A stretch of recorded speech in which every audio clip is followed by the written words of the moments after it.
Hello YouTube. uh, Today I am super sleepy because yesterday was Valentine's Day and I'm not gonna lie, did a little bit of drinking, so I'm not just sleepy. But anyway, moving on.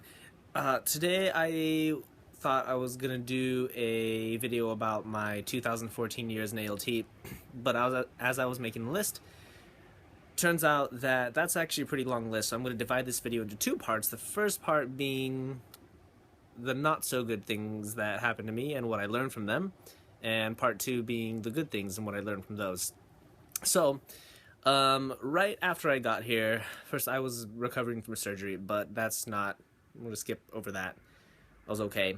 I passed a kidney stone like within the first month, and if you don't know what a kidney stone is, it sucks. You can Google it, but it hurts a lot. It hurts.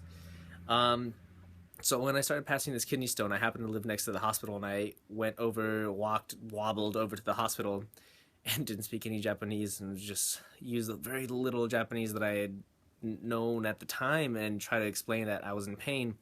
And I called one of my teachers, and she came over and helped me get through the night. And one of the things I learned was that at a certain point in the night, after she got there and explained to them what I was trying to tell them, that I thought I was passing a kidney stone, that they offered me this pill, and I thought that it was like a pill for me to swallow, but it was huge, right? And she explained that no, that pill is for your butt. So I told them I wasn't in that much pain anymore, which was a lie. Anyway, I guess it's actually pretty common in Japan for the hospitals to use that kind of pain pill instead of orally ingested pain pills, because supposedly actually they're pretty effective and they go into your bloodstream pretty quickly.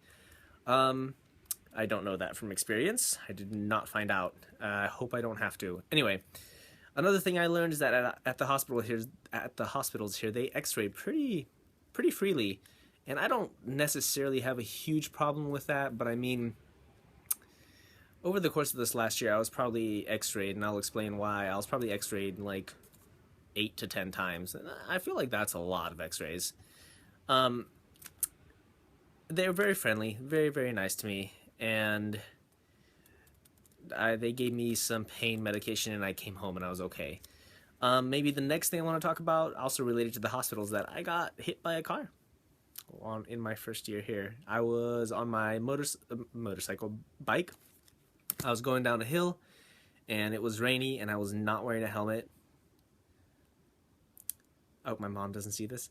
But I was going down the hill, and I went across an intersection, and a car didn't see me and made a turn as I was going across and hit my bike, and it threw me off the bike and into a light pole and knocked me out for a little bit. I think it must have only been a minute or two. And thank God I was okay. It could have been so much worse.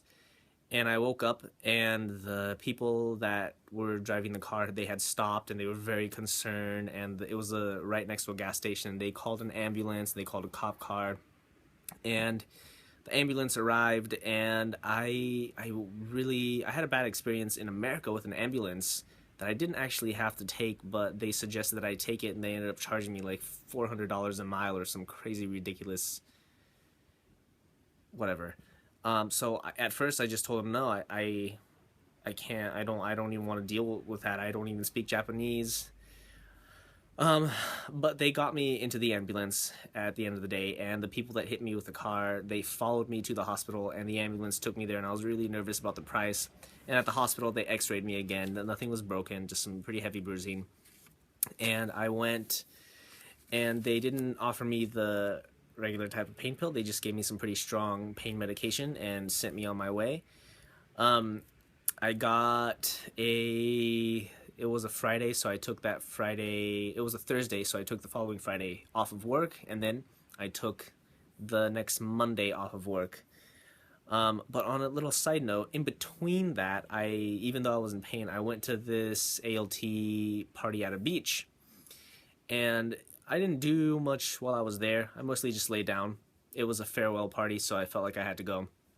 But there were pictures, not by me, posted on Facebook. And when I took the day off on Monday, some of my teachers were upset that perhaps I may have been using my car accident to get out of work, which wasn't the case. But there wasn't much I could say to defend myself. I mean, yeah. Anyway, that's just a side note. All in all, the really cool thing was that the ambulance didn't cost almost anything. I paid out of pocket maybe $50, $50 tops. And the lady who hit me, she had her daughter and her son, younger son, in the car, and she drove me home, and she made sure that I got to the top floor. And the next day, she showed up before I went to work, before I would go to work, because I didn't go to work, but she showed up and knocked on my door at like 7:30 with a fruit basket, a full fruit basket. And 2 days later after that, on Monday, when I would have gone to work, but I did not, she showed up again, or maybe her daughter did, and she had a little envelope, and I wasn't sure what it was, and it was $300. And so she gave me $300. And my direct supervisor who helped me through that whole ordeal said that her insurance company wanted to know if I needed to have anything bought for me, like a new bicycle, which my bicycle was pretty messed up, but it was still rideable, and I was about to get a car in the next couple of weeks, so I didn't really care about that. I mean, but they offered, like, do you need new clothes? Were your groceries that you were carrying, were those okay? Do you need us to buy you groceries? Groceries. And I didn't need any of that. I think I may have taken some money for the bike. I don't even remember. But anyway, it was super cheap for me. And like I've mentioned in previous videos, the insurance here that is mandatory if you own a car covers anybody that you might hurt or any damage you might do, not necessarily your own car. So I was more than covered, up to $300,000 covered. I mean, it was crazy. Let's see. Those are the hospital related things that weren't extraordinary that happened to me last year. Another thing was that my bike, actually, before that, it got stolen. Which surprised me because in Japan, theft is so rare. And it turns out actually bike and umbrella theft here is the most common. And so my bike got stolen and I went to work by foot. It wasn't a huge deal. A friend of mine let me borrow his bike for the time being and it was okay. I reported it to the police and I guess the bike had been registered under the previous owner's name. And it was okay. So I went to the police station with my supervisor and reported it, and then like 2 or 3 weeks later, they actually called and found the bike, which surprised the hell out of me. And they found it just abandoned by the side of the river, not like less than a mile from where I live. So I guess somebody must have taken it. It was like really needed to get to the train station really fast or something. I mean, I don't know. But yeah, so I got the bike back. But at that point, I was maybe a couple of days away from actually getting the car. So the bike is still downstairs. Now I lock it up if I can, but I haven't used it since. Let's see. So another thing that might be useful to know is that the nature of the JET program is that you meet people here who are awesome and you make friends with them, and then their contract runs out and they leave. And that happened to me. I met some people that I really got along with and I felt really easy around, and they left. And new people came in, of course, but that's just the nature of the JET program. You're gonna have that happen. You're gonna make friends here because the people here are great, and they're gonna leave because not everybody arrives and stays exactly the same amount of years and then leaves altogether. It depends on each person. So that's just something to be aware of. A last little thing, I guess, was that recently, actually, my MacBook died. The hard drive gave out or something like that, which was like an idiot. I didn't back any information up at all for the whole time that I was here, and so all the lesson plans I'd made for a year were lost, and my options were either buy a new laptop to work from or try to get that one fixed. So I called Apple, and they've got an English-speaking Japan Apple repair store. Called them, and they offered to fix my laptop for like more than $400, which is a lot. But the alternative is spending more than $1,000 on a new MacBook. And the shipping here is awesome. They send somebody to my house with a box specifically designed to carry MacBooks, and they come and take it for free, and then they go and fix it. And if there's any additional cost, they would let me know, but there wasn't. And then they come back, and when they bring the fixed MacBook back, then you pay the delivery person. Or I could choose to pay by credit card, or I could choose to pay from my bank, or I could choose to pay from a convenience store. I mean, they make it super easy. So now I have a MacBook with 0 memory, which is, I'm glad that I have it. I'm just pissed off that I lost a whole year's worth of lesson planning. So back your things up, not like an idiot. Anyway, the last thing here, and this was the big downside for me last year, was that my dad died. And it happened, I got the call when I was actually in August when I was traveling. I was in Indonesia, and I was only there for a day, and I got the call, and I immediately flew back to the United States. Anyway, I went back there, and from the United States, I informed my supervisor that my dad had died, and I was going to need to take some time off to take care of family business. And they were very understanding. I mean, the first thing I love him. He's the best.